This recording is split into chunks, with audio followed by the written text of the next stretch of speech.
Hey, friend. I'm so glad you're back. Can I ask you something? When was the last time someone asked you how you were doing and you answered honestly?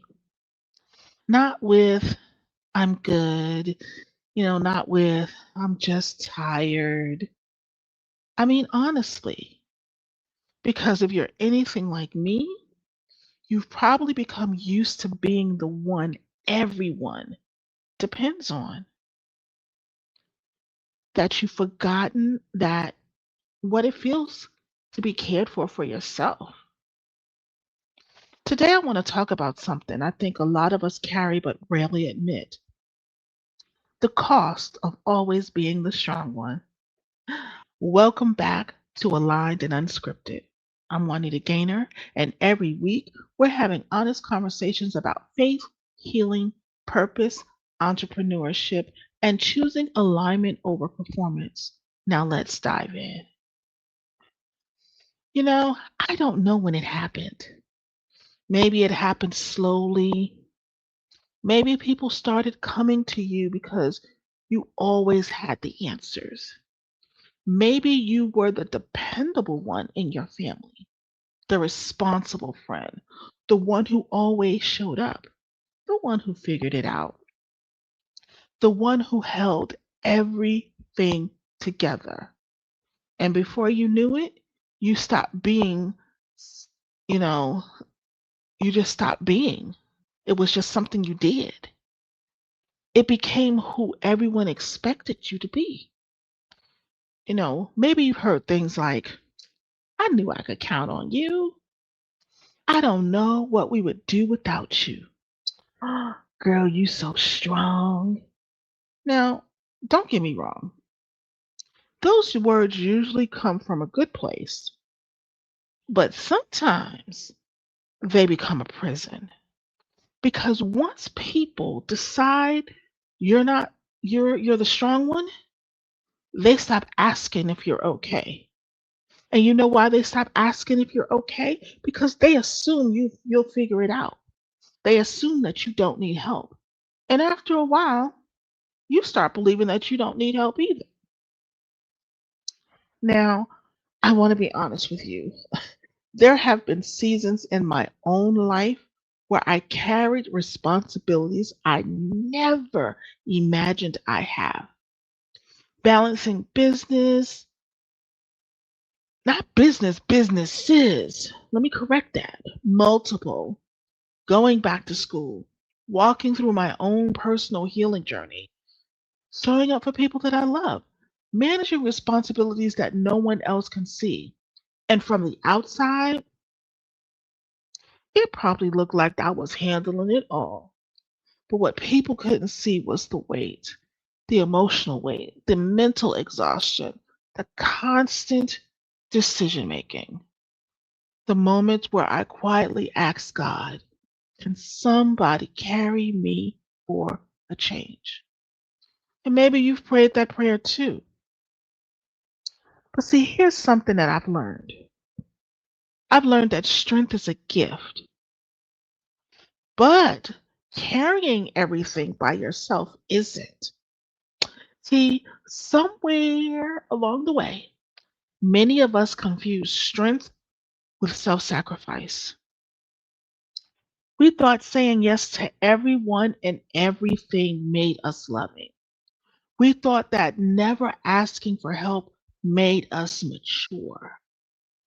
We thought the exhaustion was proof that we were doing something meaningful, and it was not. See, sometimes exhaustion is simply evidence that we've ignored our own limits. I know I have sometimes. And see, Jesus' picture gives us a different picture. See, in Matthew 11:28, he says, come to me, all you who are weary and burdened, and I will give you rest. Notice what he did not say. He did not say, come to me after you've figured it out. He didn't say, come to me once you're stronger. He didn't say, come to me when everyone else is taken care of. He simply says, come. That's an invitation and not a reward. One of the hardest lessons that I've had to learn is this: being available to everyone can slowly make you unavailable to yourself. I want you to read that again in your mind. Being available to everyone can slowly make you unavailable to yourself. How often have you canceled your own rest because someone else needed something?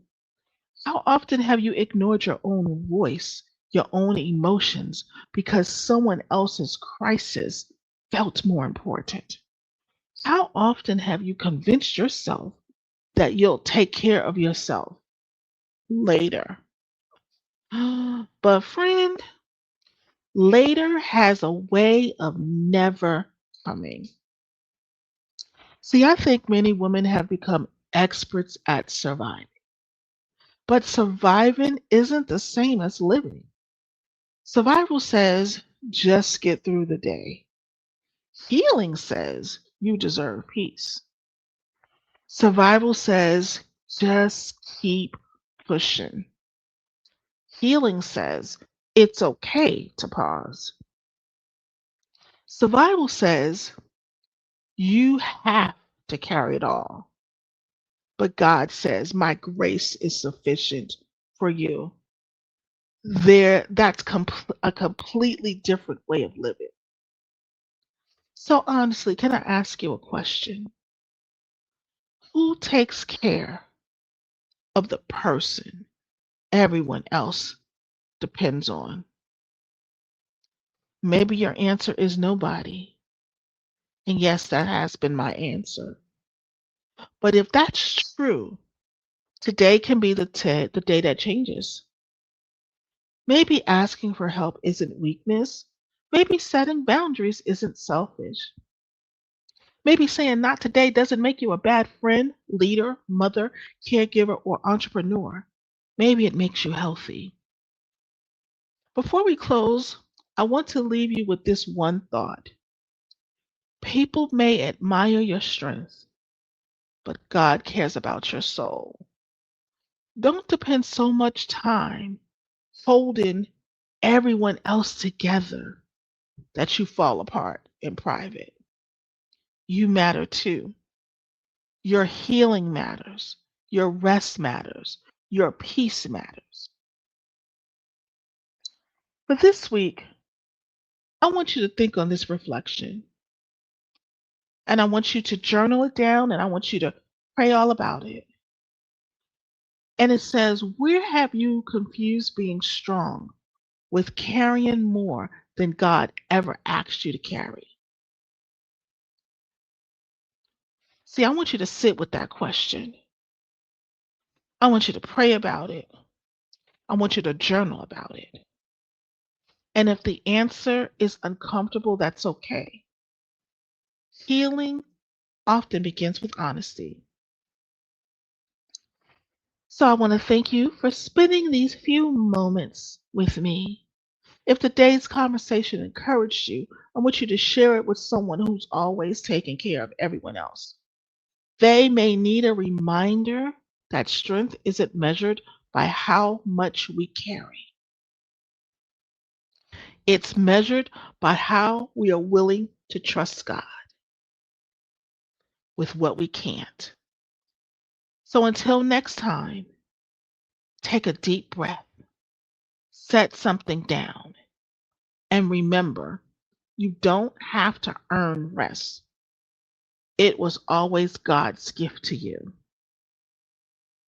I'm Juanita Gaynor, and this has been Aligned and Unscripted. I'll see you next week. Goodbye.